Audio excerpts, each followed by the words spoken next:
Love versus arrange marriage वाली पत्नी का पति के लिए सपोर्ट। अरे गायत्री, तूने अपने दोनों बेटों की शादी नहीं करी, कब करेगी अपने बड़े बेटे की शादी? मैं तुम लोगों को बताने वाली थी, सुबोध के लिए लड़की मैंने देख ली है, लेकिन अभी रोका हुआ है और कुछ नहीं। हाय मोरी मैया, अपने बेटी की अरेंज मैरिज करा रही है, मुझे तो लगा कोई होगी उसकी। सुबोध बहुत सीधा लड़का है और सारे दिन परचून की दुकान पर बैठा रहता है। जब वहाँ से हिलेगा नहीं तो पसंद की लड़की कैसे ढूंढेगा? तभी तो उसकी अरेंज मैरिज हो रही है। चलो अच्छा ही है, कम से कम उसका घर तो बस रहा है। अच्छा, जब शादी के कार्ड बांटूंगी तो तुम आना जरूर, पहले ही बता रही हूँ। गायत्री थोड़ी बात करके घर में चली जाती है। दिन गुजरते हैं, वो अपने बेटे की सगाई करवाती है। घर में शादी की रौनक लगी रहती है। अगले दिन सुबोध की शादी शालू से धूमधाम से हो जाती है। फिर गायत्री अपनी बहू शालू का गृह प्रवेश करती है। वो दहेज में बक्सा भरकर काफी सामान लाई थी, जिससे गायत्री बहुत खुश थी। बेहद आसानी से शालू अपने ससुराल की जिम्मेदारी संभाल लेती है, सबका ख्याल रखती है। कुछ महीनों के प्रमोशन पर आकाश सेविंग स्टार्ट कर देता है, जिससे वो अपने खुद की नई कंपनी खोलता है। और इनॉग्रेशन में गायत्री वहां रिबन काटती है। बड़े भाई के वहां होने पर कोई उसे चाय लाने का हुक्म दे देता है। अरे तुम मुझे गलत समझ रहे हो, ये कंपनी मेरे भाई की है, मैं कोई नौकर नहीं हूं जो चाय लाऊं। अच्छा, कंपनी का मालिक का भाई ऐसा होता है, गरीब जैसा नौकर हो। और वही देख रहे हो, तुम्हारी हालत देखकर साफ पता चल रहा है कि तुमने अपनी जिंदगी में क्या ही उखाड़ा है। यह बात सुबोध के दिल पर चुभ जाती है और शालू को भी बुरा लगता है। वहीं आकाश अपने भाई को ही डांट देता है। आकाश अब अपनी कंपनी को बहुत अच्छे से संभालता है। आखिर वो एक बिजनेसमैन जो था। एक शाम शालू उसे चाय देती है, तभी माँ गायत्री उसको लड़की दिखाती है, लेकिन आकाश साफ मना कर देता है और चांदनी की फोटो दिखा देता है। तू ये क्या बोल रहा है? तूने तो मुझे कभी बताया नहीं कि तू लव मैरिज करने वाला है। अरे तो अब बता रहा हूं ना, लड़की बहुत अमीर घर की है, पढ़ी लिखी है। आई लव हर। उसके घर वालों से बात करो आप। तब गायत्री अपने छोटे बेटे आकाश की शादी तय करने के लिए लड़की के घर शगुन लेकर पहुंच जाती है, जहां वो छोटे बेटे की पसंद से मिलती है और उसकी शादी करवाने के लिए पंडित से शादी की तारीख निकलवाती है। वहीं घर का खर्चा अभी तक सुबोध ही उठा रहा था। सुबोध थोक का सामान लाकर दुकान में भरता है, तभी ग्राहक आता है। अरे भाई सुबोध, जरा 1 किलो चीनी, चाय की पत्ती और 2 किलो तुअर की दाल दे दो।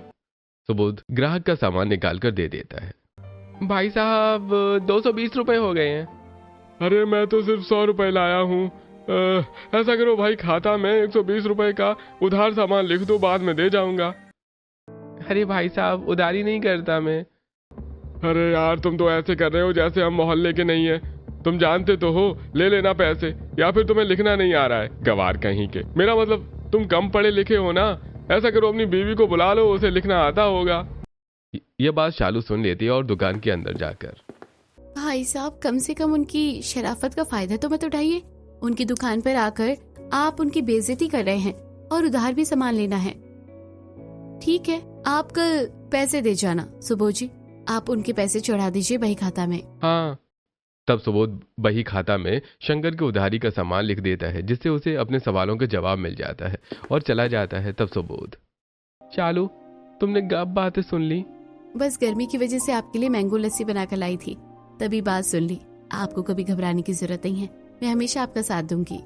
अरे तुम जैसी सपोर्ट मेरे पास हो तो मुझे और क्या चाहिए। तब सुबोध शालू की लाई मैगी लस्सी पी लेता है और दुकान में जो सामान नहीं होता उसके लिए लिस्ट बनाकर उसका भरवाता है, जिससे उसके पैसे लग जाते हैं। फिर दुकानदार आता है और अपना किराया ले जाता है। ऐसे ही सुबोध घर का खर्चा भी चलाता है, घर में राशन भरता है। कुछ दिनों में छोटे भाई की शादी होनी थी, जिसके लिए उसे 2 लाख रुपए कम पड़ते हैं, तो धीरज नाम के एक व्यक्ति से वो 2 लाख रुपए मांगता है। देखो भाई, समय से 10,000 की किस्त भर देना, 1.5 साल में हमें अपने पैसे वापस चाहिए, और इंटरेस्ट लगाकर 1 महीने का तुमको 10,500 रुपए कुल भरना होगा। साहब मेरे और भी खर्च हैं, आप थोड़ा कम कर देते तो बेहतर होता। देखे, इससे ज्यादा कुछ कम नहीं करूंगा। अर्जेंट में 2 लाख रुपए दे रहा हूं तो दे रहा हूं। जी ठीक है साहब। कुछ दिनों में छोटे भाई की शादी हो जाती है, जहां भाई अपने हिस्से का पैसा लगा देता है। गायत्री छोटी बहू का धूमधाम से स्वागत करती है और उसकी आरती उतारती है। और फिर छोटी बहू अपने ससुराल में AC, double door fridge, TV, sofa, अन्य फर्नीचर और इलेक्ट्रॉनिक सामान, दहेज का सामान रखवाती है, जो कि छोटी बहू से भी ज्यादा था। सास फूले नहीं समाती है। अरे मोरी मैया, बहू ये तू क्या क्या लेकर आ गई है? घर में इतना सामान रखने की जगह भी नहीं है। अरे माँ जी, जगह नहीं है तो जगह बना लेंगे। आखिर फैसिलिटी नाम की भी कोई चीज है। अगर आपको आराम करना होगा तो आप कहाँ बैठेंगी? सोफे पर टीवी देखना होगा तो बहुत बड़ी LED पर देख लेंगी। ठंडी हवा खानी होगी तो AC है ना। देख शालू बहू, देख तेरी देवरानी कितना लेकर आई है। उफ माँ जी, मुझे बहुत गर्मी लग रही है। AC तो अभी चालू नहीं हुआ है। जेठानी जी, माँ जी, आप दोनों मुझे थोड़ी हवा कर दो। हाँ, तुम बैठ जाओ, थक गई होगी। चांदनी उन दोनों से अपने हाथ पंखे से हवा करवाती है। ये है मेरी पावर। ये तो सिर्फ गृह प्रवेश हुआ है। आने वाले दिनों में देखो तुम दोनों को कैसे अपने इर्द गिर्द ही नचाऊंगी। फिर सब अपने कमरे में सोने चले जाते हैं। अगले दिन बहू पहली रसोई के लिए उठती ही नहीं है। बड़ी बहू ने जल्दी उठकर तमाम काम खत्म कर दिए थे। चांदनी सोती रहती है, वहीं बाकी सब ब्रेकफास्ट कर लेते हैं और लास्ट में चांदनी तैयार होकर आती है। सब उठ गए? चांदनी, सब उठ भी गए हैं और नाश्ता भी सबने कर लिया है। दोनों ऑफिस भी जा रहे हैं। आज तो तुम्हारा पहला दिन है, थकान भी थी, इसलिए कोई बात नहीं, लेकिन नई बहू को जल्दी उठना चाहिए। ओ प्लीज जेठानी जी, मैं ये बावर्ची वाला काम करने के लिए नहीं बनी हूँ। अच्छा माँ, शालू मैं दुकान पर जा रहा हूँ। क्या मतलब जेठ जी? आप अभी तक दुकान चला रहे हैं? जो डार्लिंग तुमने मुझे बताई थी, नॉर्मल राशन वाली, क्या बोलते हैं उसको? परचून।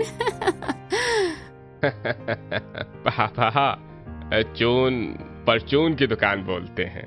ओ माय गॉड जेठानी जी, मैंने तो सुना है कि आप काफी पढ़ी लिखी है, तो आपने अरेंज मैरिज कैसे कर ली? You know what I mean, भैया का काम नौकर वाला है। देखो चांदनी, आज तुम्हारा पहला दिन है। मैं तुम्हारा पहला दिन ससुराल में खराब नहीं करना चाहती। आज कह दिया है, दोबारा मत कहना। फाइन। तब चांदनी चुपचाप बैठकर खाना खाती है और दोनों भाई अपने अपने काम पर चले जाते हैं। कुछ देर बाद गायत्री बहू के इसी वाले कमरे में आकर बैठ जाती है। वाह बहू, ये कमरा तो बहुत ही ठंडा लग रहा है, जैसे मैं फ्रिज के अंदर आकर बैठ गई हूँ। हाँ माँ जी, AC ऐसे ही काम करता है। तो बता बहू, रात के खाने में तू आज अपने हाथ का बनाकर क्या खिलाने वाली है? माँ जी, मैं नई नई बहू बनी हूँ, हाथों पर मैनिक्योर हो रखा है। आप चाहती है मैं अपने सारे पैसे वेस्ट कर दूं आप लोगों को खाना खिलाने के लिए? ये तो मुझसे नहीं हो पाएगा। वैसे भी मुझे खाना बनाना अच्छा नहीं लगता। ठीक है बहू, बड़ी बहू है ये सब काम करने के लिए, कोई बात नहीं। फिलहाल तू नए नए ससुराल के मजे ले। तब गायत्री चली जाती है। वहीं अरेंज मैरिज वाली बहू सबके कपड़े धोती है, घर का पूरा काम करती है और लव मैरिज वाली बहू आराम फरमाती है। शाम हो जाने पर अरेंज मैरिज वाली बहू भी खाना बनाकर ले आती है। तब उसका पति राजमा चावल हाथों से खाता है। ये देखकर लव मैरिज वाली बहू ड्रामा करने लगती है। Oh my God, Akash baby ये क्या है? जेठानी जी आप बताओ, ये जेठानी ऐसे गंवारों की तरह क्यों खा रही है? ओहो, मैं तो भूल ही गई थी, वो पढ़ी लिखी नहीं है, गंवार है, तो हाथ से ही तो खाना खाएगी ना। ऐसे सोचने वाली बात है कि आप इतनी पढ़ी लिखी होकर भी ऐसे परचून की दुकान वाले आदमी से शादी कैसे कर सकती है? आपको अपनी अरेंज मैरिज जस्टिफाई लगती है?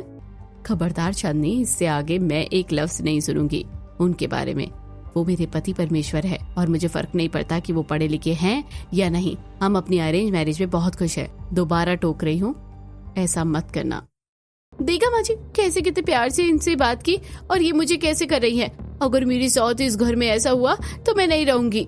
शालू, तेरी हिम्मत कैसे हुई चांदनी बहू से ऐसे बात करने की? भूल मत, वो तेरी देवरानी है और तेरे से ज्यादा दहेज लाई है। दोबारा से मेरी बहू से ऐसी बात मत करना। शुक्र है मैंने बात संभाल ली, वरना अरेंज मैरिज वाली बहू की वजह से लव मैरिज वाली बहू नाराज हो जाती, जो इतना सब कुछ लाई है। माँ जी मैंने कुछ गलत नहीं बोला, मेरी बहू ने ठीक ही तो बोला है। पढ़ा लिखा होता तो आज आकाश की तरह बिजनेसमैन होता, लेकिन बस इस दुकान पर बैठना आता है और कुछ नहीं। तभी गायत्री पर फोन आता है।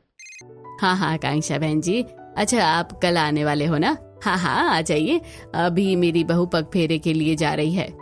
शांति से सब खाना खा लेते हैं और गायत्री दोनों बहू को घर पर मेहमान आने की बात बताती हैं।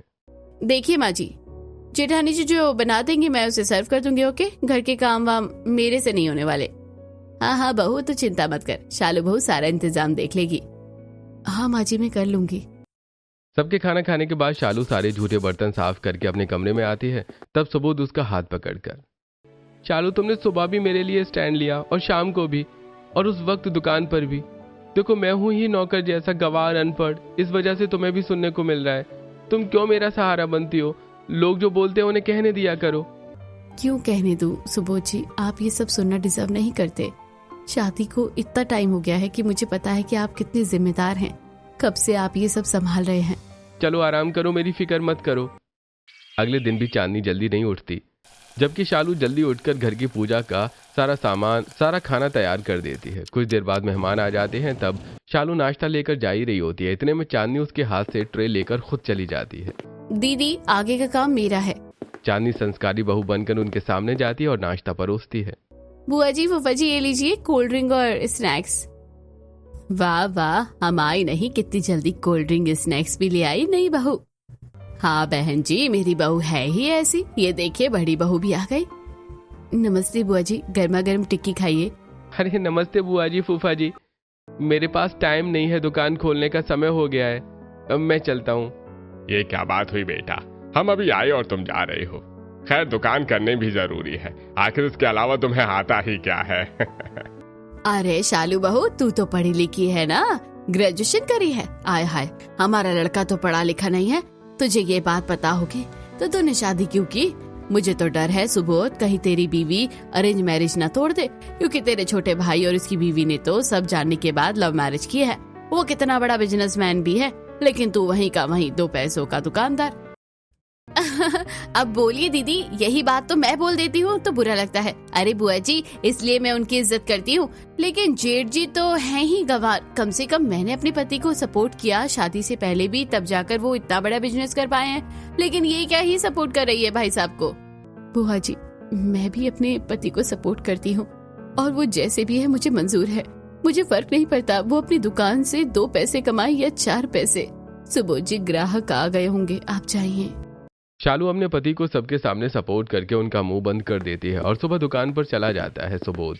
ऐसी वक्त गुजरता है, सुबोध दिन रात मेहनत करके दुकान का किराया भी भरता है, घर में राशन लाता है और आकाश की शादी का कर्ज हर महीने भरता है। घर में छोटी बहू स्टाइलिश बनकर रहती है और सास को बड़ी बहू के खिलाफ इतना भड़काती है कि अब वो सिर्फ उसकी सुनती है और शालू पर चिल्लाती रहती है, जबकि घर के सारे काम वो ही संभालती है।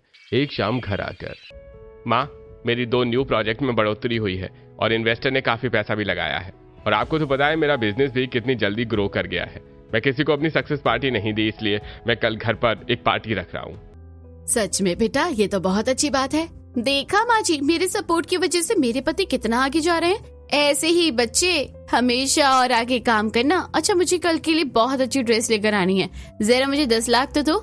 ये लो बेबी, क्रेडिट कार्ड, जितना मन है उतना स्वाइप करो। आकाश अरेंज मैरिज अपने पति को सपोर्ट करती है तो आज वो भी महंगी शॉपिंग करती, लेकिन बाजार की चूड़ी बिंदी खरीदने तक ही सीमित है। क्यों दीदी, मैं उसमें ही खुश हूँ। चांदनी बात बात पर शालू और उसके पति को नीचा दिखाने की कोशिश करती है। इसके बाद वो शॉपिंग करने मॉल चली जाती है, जहां से अपने 10 लाख रुपए की ड्रेस और 50,000 की हील लेकर आती है। अगले दिन घर को बहुत शानदार तरीके से सजाया होता है, जहां आकाश के काफी सारे guest employ, senior new project के इन्वेस्टर आए होते हैं। इन सब के सामने बड़ा भाई मामूली से कुर्ते पजामे में चला जाता है और सभी लोग सूट बूट में होते हैं। तब आकाश के इन्वेस्टर, अरे सुनो, जरा 2 कोल्ड ड्रिंक लेकर आना, खाना खाने के लिए स्नैक्स भी ले लेना। अरे भाई, खड़े क्या हो, सुनाई नहीं दे रहा है? भैया, ये सब क्या है? फिर से आप उस दिन की तरह गलती कर रहे हैं। ये क्या पहन के आए हैं पार्टी में? मेरी भी कोई इज्जत है कि नहीं है? नए कपड़े नहीं पहन सकते थे? आकाश, तुझे गलतफहमी हुई है। कुर्ता पजामा मैंने एक ही बार पहना है, नया है, अच्छा तो है। सही कहती रहती है मेरी बीवी। आप गवार हो, पढ़े लिखे होते तो पढ़े लिखों के बैठना उठना भी जानते। कम से कम भाभी तो पढ़ी लिखी है, आपको इतना सपोर्ट नहीं कर सकते कि क्या पहनना है पार्टी में और क्या नहीं। ओह माय गॉड, आकाश तुम्हारा बड़ा भाई है, ये तो किसी चपरासी नौकर से कम नहीं लग रहा है। सॉरी अगर तुम्हें बुरा लगा हो तो। इस बार आकाश ने अपने भाई को सबके सामने सुनाया था। उसकी आंखें भर आती हैं और पार्टी से बाहर आ जाता है। तब शालू पति को ढूंढते हुए बाहर आ जाती है। अजी, आप ये क्या कह रहे हैं? आपको तो अंदर होना चाहिए। नहीं शालू, मैं सच में ही गंवार हूँ, अनपढ़ हूँ। देखो ना, मैंने अपने भाई की सफलता के जश्न में क्या पहन रखा है। मेरी वजह से उसकी बेइज्जती हो गई और तुम भी सुनती हो। देखो, तुम भी मुझे छोड़कर चली जाओ, वरना लोग तुम्हें भी गंवार की पत्नी बोलेंगे। कोई कुछ भी बोले सुबोध जी, मैं हमेशा हर पल हर परिस्थिति में आपके साथ रहूंगी। आपकी आंखों में आंसू अच्छे नहीं लगते, रोइए मत। भले ही आपकी पढ़ाई कम हो, लेकिन आप कितने मेहनती हैं, ये किसी को प्रूफ करने की जरूरत नहीं है। अंदर चलिए। शालू अपने पति को समझाकर ले जाती है। उसके सपोर्ट में सुबोध में थोड़ा आत्मविश्वास आता है।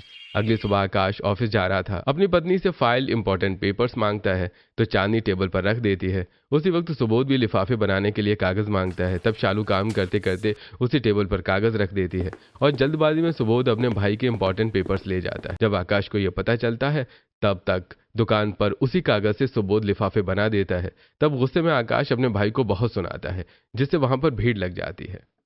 सच में भैया आप एक नंबर के गवार हो, काश थोड़ा बहुत पढ़ लिखे होते। देखो माँ तुम्हारी गवार बेटे ने क्या किया, मेरी इंपॉर्टेंट फाइल के पेपर्स का लिफाफा बना दिया। भाभी थोड़ा तो अकल देती अपने पति को। मैं तो अब इनको इस घर में रखना नहीं चाहता। मम्मी ये न जाने आगे क्या क्या कर देंगे, करोड़ों के पेपर की चपत लगा दी इन्होंने। आकाश तू शांत हो जा, मैंने कुछ भी जानबूझकर नहीं किया, गलती से हो गया। मेरी गलती है देवर जी, उन्हें कुछ मत कहिए। देखा आप सब लोगों ने, एक तो इनकी 2 कौड़ी की दुकान से कुछ चलता भी नहीं है, ऊपर से मेरे पति का नुकसान कर दिया। माँ जी इस अरेंज मैरिज वाली बहू ने कुछ संभाला तो है नहीं, अपने पति की संगत में बिगड़ जरूर गई है। मैं तो कहती हूँ इसे घर से निकाल दीजिए। सही बोल रहे हो तुम दोनों, इस घर में रहने का इनको कोई हक नहीं है, दोबारा घर में मत घुस जाना। माँ जी इतनी छोटी सी बात की इतनी बड़ी सजा मत दीजिए, हम जाएंगे कहाँ? क्यों तुम दोनों करते ही क्या हो? घर में वैसे भी दिक्कत है, छोटा बेटा देखा है, वो तो बस दाल आटा चीनी मिलाकर रखता है जो उसकी दुकान से ही आ जाता है। और घर में इसने कौन सी जिम्मेदारी निभाई है? घर में बड़ी बड़ी दिक्कतों को जैसे वॉशिंग मशीन ठीक करना, एसी लगवाना, बिजली का बिल भरना, ये सब आकाश करता है। माँ जी भूलिए मत, जब आपके पास कोई नहीं था तो आपके बड़े बेटे अपना सब कुछ छोड़कर इस घर को संभाले थे और अभी भी वो इसकी शादी का कर चुका रहे हैं, तो कहाँ से देंगे घर में? आकाश माँ को समझाना तू भूल गया, पिताजी के जाने के बाद कैसे सब कुछ मैंने संभाला है। अपने मुझसे क्यों पूछेंगे? अब कौन मेरा सहारा बनेगा? ये घर कैसे चलेगा? माँ तुम रो मत, पापा ने जाते जाते मुझसे कहा था कि आप सब कुछ मुझे ही देखना है, तो मैं ही देखूंगा। मैं कल से स्कूल नहीं जाऊंगा, कुछ और करूंगा। बेटा तूने जिम्मेदारी उठाने की बात कही है, लेकिन अभी तो कहीं बाल मजदूरी नहीं कर सकता। अभी तू 14 साल का ही है। ऐसा कर तू छोटी सी दुकान खोल ले। बहन जी आप उस पर बैठ जाया करना, बाकी आपका बेटा समझदार है। कानूनी तौर तरीके से कोई कार्रवाई ना हो इसलिए नारायण कुछ पैसे देकर एक छोटी सी किराए की दुकान खुलवा देता है जिससे गायत्री दुकान में मौजूद होती है, लेकिन सारा काम एक छोटा सा बच्चा जिसके पिता चले गए थे वो संभालता है और ऐसे ही अपने छोटे भाई को पढ़ाता है। जिम्मेदारी निभाते निभाते सुबोध 20 साल का होता है और अब गायत्री घर में रहती है। सुबोध दुकान संभालता है।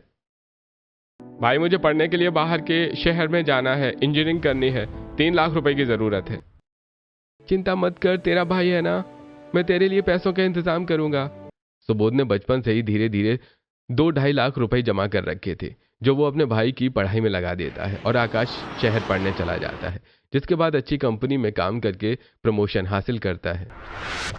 माँ जी जिस इंसान ने खुद भूखा रहकर अपनी जिंदगी को किनारे रख के दूसरों की जिंदगी में रोशनी किया, आज आप उनको ही किनारा कर रहे हैं। देख बहू, बड़े भाई होने के नाते इसे जो करना चाहिए था इसने उतना ही किया है, बाकी तुम इस घर में अब नहीं घुस सकते।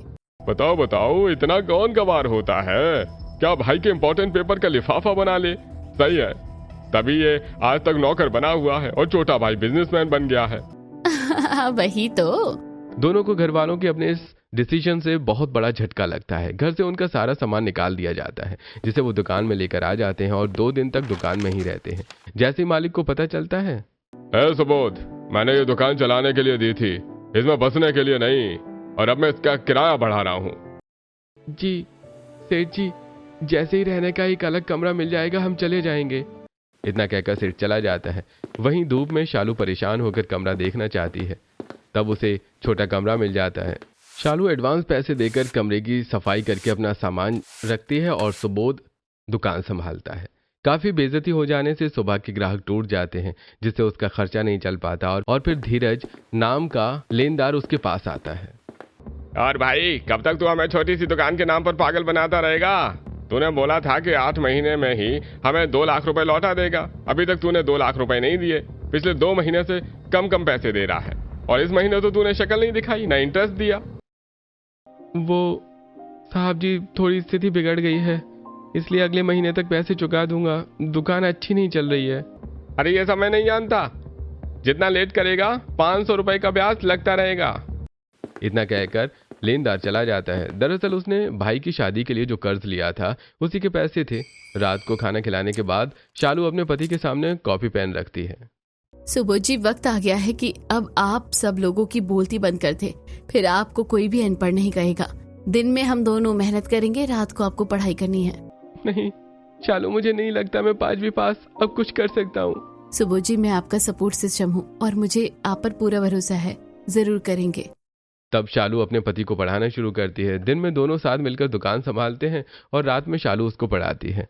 पढ़ते पढ़ते साल भर होने को आता है। सुबोध तेजी से पढ़ाई कर लेता है। वहीं लव मैरिज वाली बहू गायत्री को न समय पर खाना देती है और ना ही कोई काम करती है। बस महंगे ब्रांड की शॉपिंग करके पति का पैसा उड़ाती है। 25 लाख की कटौती होने पर आकाश, ये क्या चांदनी, तुमने एक ही दिन में 25 लाख रुपए खर्च कर दिए। थोड़ा कम खर्चा करो, अभी मुझे ऑफिस में भी इन्वेस्ट करना है। अरे इतने पैसे खर्च करने से कुछ नहीं होता, तुम बहुत पैसे वाले हो, भूल गए। चांदनी अपने पति की एक नहीं सुनती और किटी पार्टी में जाकर पैसा उड़ाने लगती है। दूसरी तरफ शालू और सुबोध की दुकान चल नहीं रही थी, मानो ठप पड़ गई हो। तब शालू अपनी सहेली रोमिका से मिलती है, उसे अपनी सारी तकलीफ बताती है। अरे यार, जब इस परचून की दुकान से कुछ हो ही नहीं रहा तो वो काम करो जिसमें तुम्हारी स्किल ज्यादा है, वही तुम्हें आगे तक ले जाएगी। रोमिका, स्किल के नाम पर तो मैं शादी से पहले सिलाई सीखी थी। हाँ, मुझे समझ आ गया है। तुझे पता है ना, मैं पहले कितने अच्छे अच्छे कपड़े घर में डिजाइन करती थी, अब मैं वही करूंगी। ये हुई ना बात। शालू अपने पति को इस काम के बारे में समझाती है और शालू जल्द ही एक सिलाई मशीन का जुगाड़ करके लोगों के कपड़े सिलने लगती है और पति को भी टेलर का काम सीखने के लिए प्रेरित करती है, जिससे अब दोनों साथ मिलकर नई नई डिजाइन से बाजार से कुछ कतरन और पुराने कपड़े लेकर आते हैं और नया डिजाइन बनाते हैं। शालू, तुम्हारा सपोर्ट पाकर हम दुकान को छोड़कर जिस नए काम पर लगे हैं वो चलेगा तो सही ना, क्योंकि ये सब पुराने कपड़े हैं। हाँ सुबोध जी, कपड़े नहीं तो क्या हुआ, हमारी सोच और डिजाइन तो नया है ना। और आपको अपने नाम का बोध होना चाहिए, जिसका अर्थ है कि आप बहुत सरल और स्वभाव वाले मेहनती व्यक्ति हैं, इसलिए अपने ऊपर कभी शक मत करना। इस तरह अरेंज मैरिज वाली बहू अपने पति का सपोर्ट बनकर उसको सहारा देती है और वो अपने नई डिजाइन रोमिका के बताए एक डिजाइनर को भेज देती है, जिसे वो डिजाइन पसंद आ जाता है और एक प्रेजेंटेशन मीटिंग रखते हैं। तब रात भर दोनों पति पत्नी, शालू, अगर हम इस ड्रेस का नेकलाइन कुछ इस तरह से रख दें और बाजू पर नेट स्टोन का वर्क लगाएं तो ये ड्रेस राजकुमारी जैसी बन सकती है ना। अरे वाह सुबोध जी, आपने तो एक करके 10 अलग अलग नए डिजाइन बता दिए। ये क्लाइंट को जरूर पसंद आएंगे। हम जल्दी से 2 दिन में रेडी कर लेते हैं, हमें प्रेजेंटेशन देनी है। दोनों पति पत्नी साथ मिलकर 10 डिजाइन ड्रेस को तैयार करते हैं और वो दिन आ जाता है जब सुबोध को अपनी प्रेजेंटेशन देनी होती है और वो सूट बूट में होता है। My name is Subodh, don't know how much English but today I want to try sir this gown. It was not just my idea, it was our dream. Every thread, every pattern, I designed this for the woman who believed in herself. Thank you. अरे वाह, आज मुझे आप पर बहुत proud हो रहा है। आप पहुंचिए, मैं इन्हें लेकर आती हूँ। एक गाउन का स्टोन निकला है। ठीक है, आज हमारी किस्मत पलटने का दिन है, सब अच्छा हो। सुबोध ऑटो में बैठकर निकल जाता है लेकिन जाम में फंस जाता है। वहीं शालू स्टोन को सुई धागे से लगाकर जल्दी से निकल जाती है और मीटिंग का टाइम जा रहा होता है तब फोन करके, शालू मुझे माफ कर दो, मैं जाम में बहुत बुरा फंस गया हूँ। अब मैं प्रेजेंटेशन कैसे दूंगा? तुमने मुझ पर इतना विश्वास किया लेकिन मैंने सब खराब कर दिया। तुम्हारे पास डिजाइन है, अब तुम ही बचा सकती हो। चिंता मत कीजिए, अपने इन कपड़ों पर जितनी मेहनत की है मैं कुछ भी वेस्ट नहीं होने दूंगी। आपकी तरफ से प्रेजेंटेशन मैं दूंगी। सुबोध बहुत परेशान होता है, जाम में फंसा होता है। वहीं शालू इन्वेस्टर के पास पहुंचती है। पहले तो वो उसका प्रेजेंटेशन नहीं लेते लेकिन फिर शालू की रिक्वेस्ट करने पर पति की तरफ से वो प्रेजेंटेशन देते उसके आइडिया को सामने रखती है, जिससे इन्वेस्टर बहुत इंप्रेस हो जाते हैं। वाह, शालू अरेंज मैरिज होने के बावजूद भी आपने अपने पति को इतना सपोर्ट किया कि उन्हीं की तरह प्रेजेंटेशन आइडिया हमें दिया।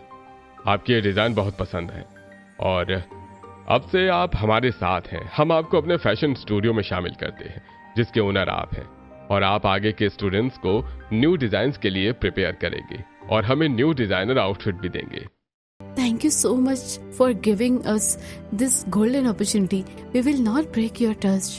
इतने में सुबोध पहुंच जाता है और इन्वेस्टर अपने कॉन्ट्रैक्ट पर उन दोनों को साइन ले लेते हैं। दोनों पति पत्नी बहुत खुश होते हैं। ऐसे ही और डिजाइन्स बनाने के लिए शालू और सुबोध बाजार में जाकर कुछ कतरन लेते हैं, तब गायत्री से टकरा जाते हैं। माँ जी, आप कैसी हैं? मैं ठीक नहीं हूँ, लेकिन इन दोनों से क्या ही बोलूं। तुम दोनों मेरी नजरों के सामने कैसे आए? अब मेरे लिए मेरी लव मैरिज वाले बहू बेटे ही हैं। शालू, हमें एक पल में पराया कर दिया, देख रही हो ना तुम। बुरा तो मुझे लगा सुबोध जी, लेकिन जिन लोगों को आपकी कदर नहीं, अब उनके सामने आपको ऊंचा कर दिखाना ही होगा।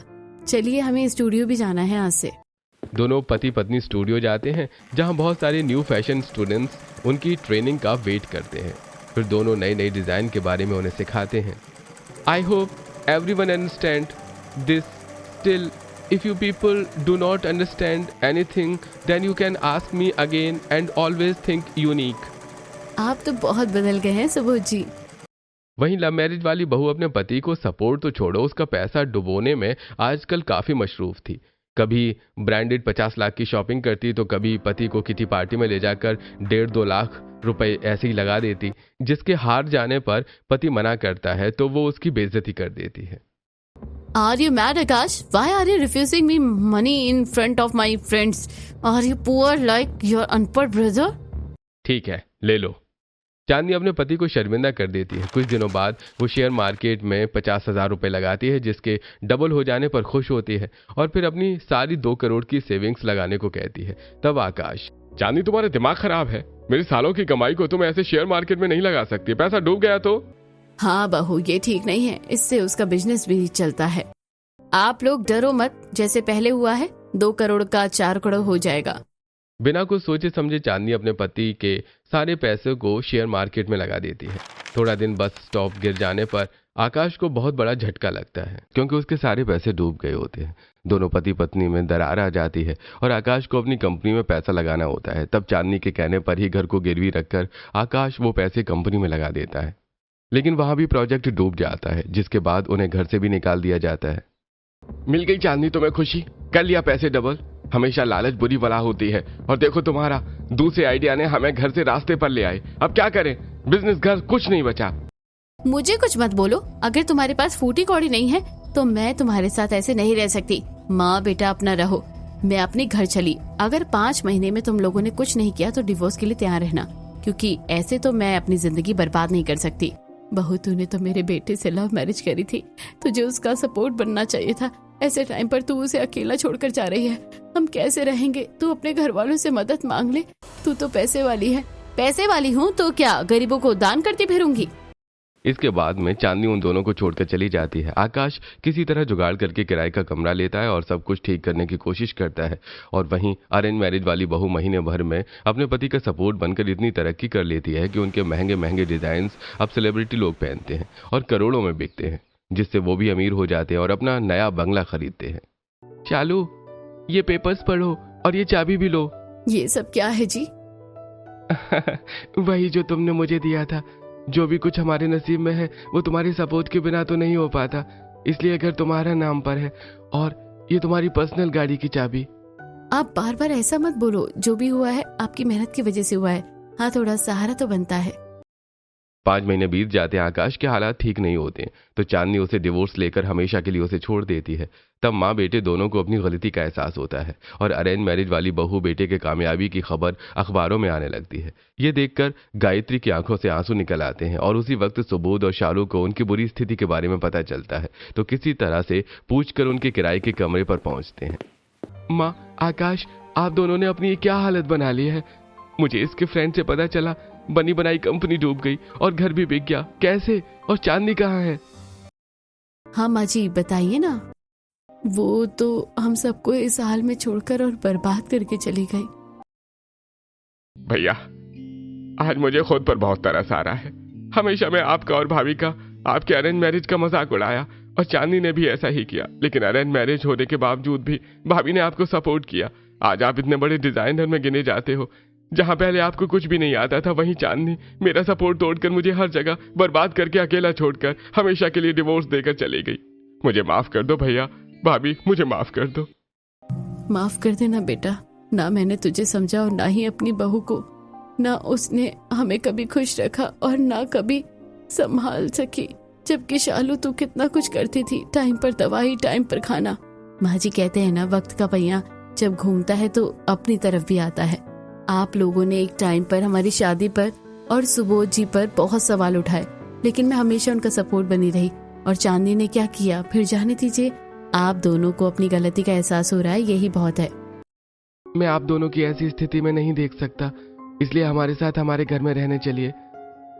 मैंने अपनी जिम्मेदारी पहले भी निभाई थी और आज भी निभाने में चूक नहीं करूंगा। इस तरह दोनों को अपनी गलती का एहसास होता है। अरेंज मैरिज वाली बहू के सपोर्ट में सुबोध की जिंदगी में खुशियां आ जाती हैं और सुबोध अपने छोटे भाई को अपने स्टूडियो में काम दे देता है, जिससे वो भी आगे बढ़ जाता है। दोस्तों, अगर आप शालू के किरदार में होते तो ऐसी स्थिति में अपने पति का साथ देते या उससे चांदनी की तरह छोड़कर चले जाते? कमेंट करके हमें जरूर